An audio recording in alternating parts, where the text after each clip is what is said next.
तो बंधुओं, मोहन भागवत जी ने अभी वर्तमान में एक कार्यक्रम किया 10 जून को। तो उन्होंने बताया कि बोले इस वर्ग को देखने के लिए, अब वो हमारे देश में अगर वर्ग की बात करते हैं तो एक उच्च वर्ग है और एक निम्न वर्ग है।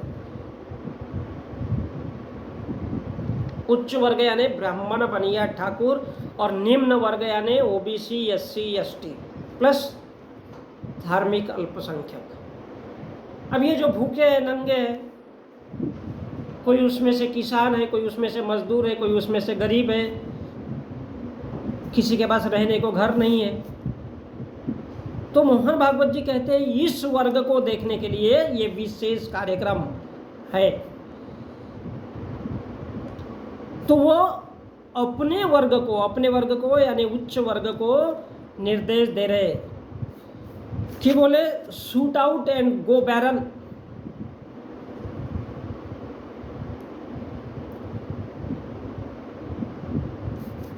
तो किसका जिक्र? तो वो कहते हैं कि कबीरदास ने कहा था, और ये सत्य प्रकाश महाराज। तो बंधुओं, कबीरदास इस वर्ग को दबाने के लिए, जो कबीर के विचार है, कबीर के जो शब्द भेदी बाण है, उस वर्ग को देखने के लिए कि वो कैसा चलता है, कैसा होता है। फिर सेकंड नाम लिया सत्य प्रकाश महाराज। सत्य प्रकाश महाराज अर्थात सत्य शोधक समाज की स्थापना करने वाला ज्योतिबा फुले है वो। सत्य प्रकाश, जिसने सत्य का प्रकाश दिखाया, एजुकेशन की राह दिखाई इस देश को, वो कबीरदास है।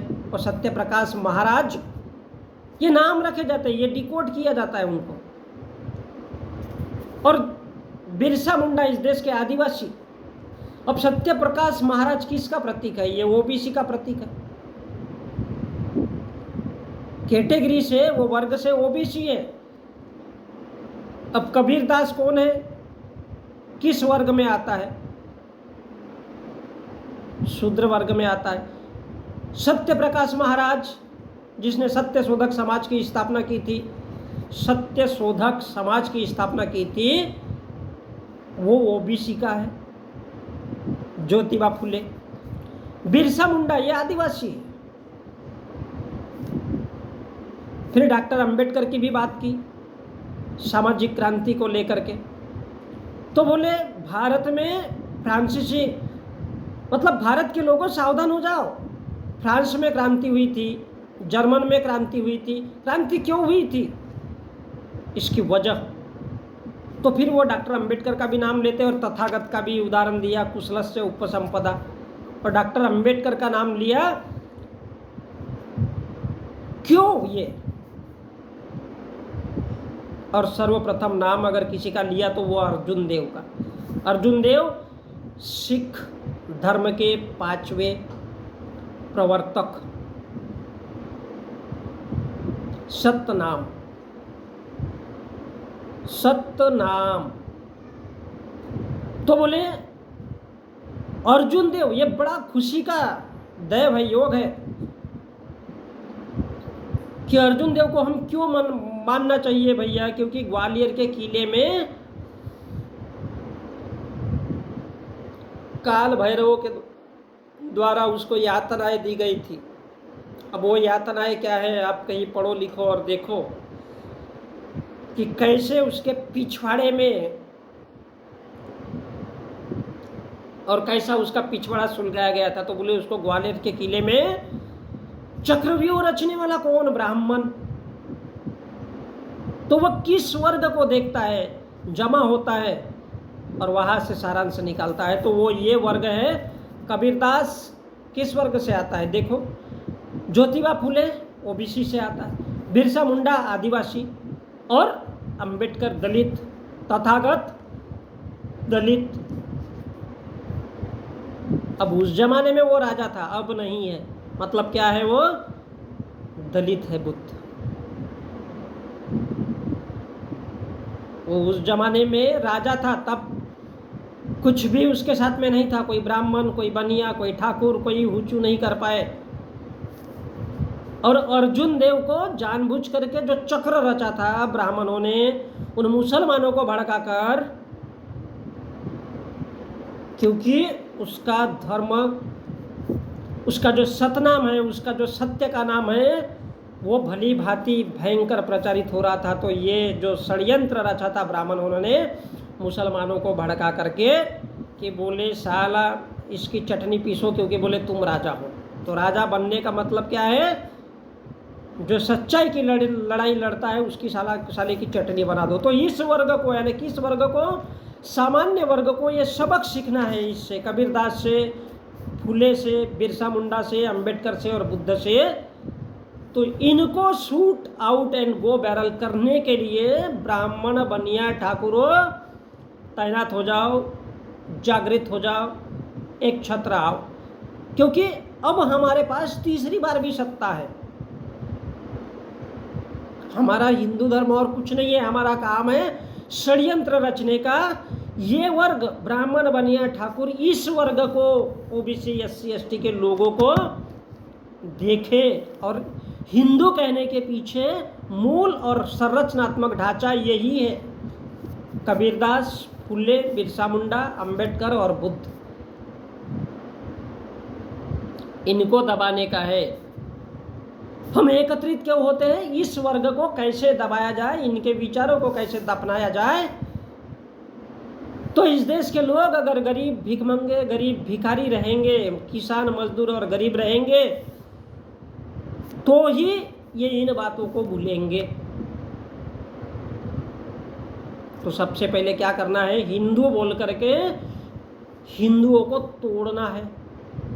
हिंदुओं को तोड़ना है मतलब कोई फुले की बात नहीं करना चाहिए, कोई बिरसा मुंडा की बात नहीं करना चाहिए, कोई अंबेडकर की बात नहीं करना चाहिए, कोई बुद्ध की बात नहीं करना चाहिए, क्योंकि इनके विचार हमारे धर्म को खा जाते हैं। और हमारा धर्म क्या है, कुछ भी नहीं है।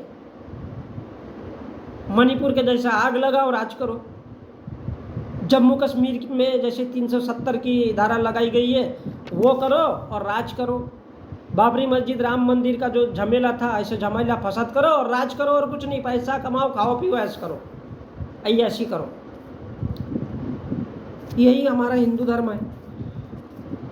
तो हमारे वर्ग को, यानी हमारे वर्ग को इसलिए जमा होना पड़ता है कि ब्राह्मण, बनिया, ठाकुर, इनको क्या करना है, कैसी नीतियां लागू करना है, क्योंकि इस देश का मीडिया भी उनका है।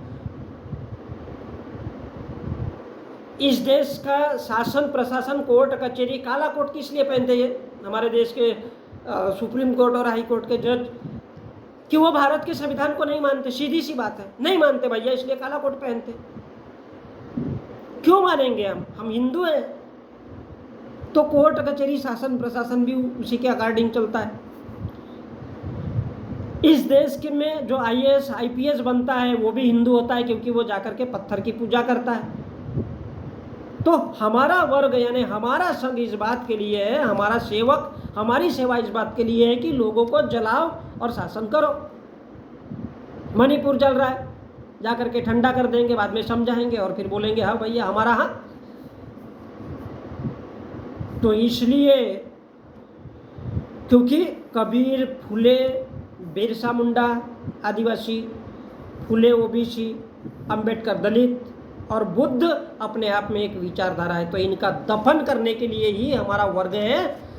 और इसी के लिए हम, जो इस देश के हिंदू नहीं है, एससी एसटी ओबीसी के लोग, प्राचीन काल में बुद्ध के मानने वाले थे, अनुयायी थे, तो इनको हिंदू कैसे बना के रखना है, क्योंकि शासन, सत्ता, शासन प्रशासन सब हमारे हाथ में, मीडिया हमारे हाथ में है। तो हम जो बोलेंगे वही निहाल होना चाहिए। तो ऐसा षड्यंत्र उस जमाने के ब्राह्मणों ने रचा था, जिससे ग्वालियर के किले में अर्जुन देव को तड़पा तड़पा के मारा गया था। तो उसने क्या किया था, अपने सत्य के लिए अपने प्राणों की आहुति दी। किसने? अर्जुन देव ने। अर्जुन देव ने। तो सिखों का ऑटोमेटिक सत्यानाश हो गया, उनका जो सतनाम था, उनका जो धर्म था, उनकी जो सच्चाई थी, वो उसी के साथ समाप्त हो गई। तो करना क्या है? अब जैनी लोग हैं, जिन, तो वो तो गिनती पंक्ति में है ही नहीं, वो तो हिंदू विचारधारा को स्वीकार कर चुके, मान चुके, इसलिए वो जाति पंक्ति के बाहर है। अब बचे कुचे हैं तो अर्जुन देव के मानने वाले, अर्जुन देव के मानने वाले क्षत्रिय है, वीर है, साहस है इनके अंदर। बिरसा मुंडा के मानने वाले अगर भड़क गए तो ऐसी तैसी कर देंगे। अगर ओबीसी सत्य प्रकाश महाराज यानी सत्य शोधक समाज की स्थापना करने वाला ज्योतिबा फुले के अगर आदमी भड़क गए, पर ये कभी भड़क नहीं सकते, क्योंकि बैलों को कभी उनका पहले ही कूटा जाता है, तो बैल को कभी भी जोश आ ही नहीं सकता है, बैलों को कभी भी जोश नहीं आता है। और इसलिए हमारा वर्ग, इसलिए ब्राह्मण बनिया ठाकुर सामान्य वर्ग, कि वो इस देश में राज तभी कर सकता है जब कबीर, फुले, बिरसा मुंडा, अंबेडकर, बुद्ध, अर्जुन देव, इनकी विचारधारा को पूरी तरह से दबा दिया जाएगा। तो ये ऑटोमेटिक मंदिर जाएंगे और गरीब, भिखमंगे, किसान, ये सारी आजीवन और सदियों सदियों तक और लंबे समय तक बने रहेंगे। तो यही संघ का काम है और यही सेवक को करना है और यही उसका कर्म है, यही उसका धर्म है। तो ब्राह्मण बनिया ठाकुरों, सावधान हो जाओ। हमको क्या करना है? इस देश के गरीब,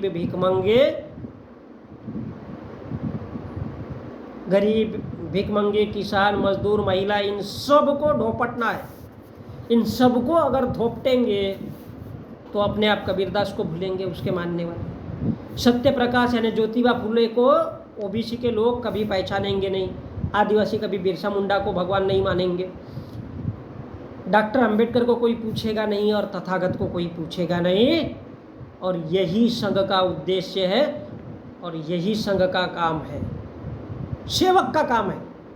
तो हम सेवा काय की करते? फुकट में ही हमने, वो बोल रहे कि फुकट में ही 1,22,000 संस्थान हमने तैयार नहीं किए।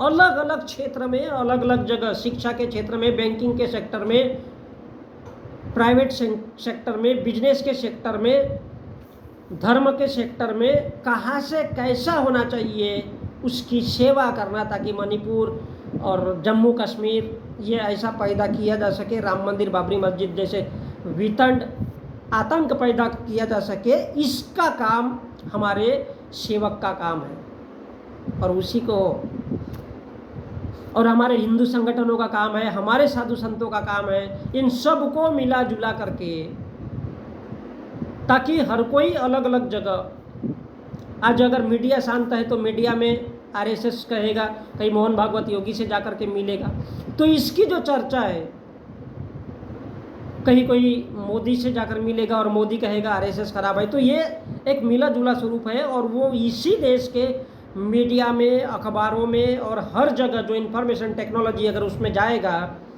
तो हर किसी के जबान पे वही बातें आएगी, बिखरेगी। तो सारा समाज में ऑटोमेटिक हिंदू का वर्चस्व बढ़ता रहेगा, चाहे कितनी भी बड़ी क्रांति होती रहे।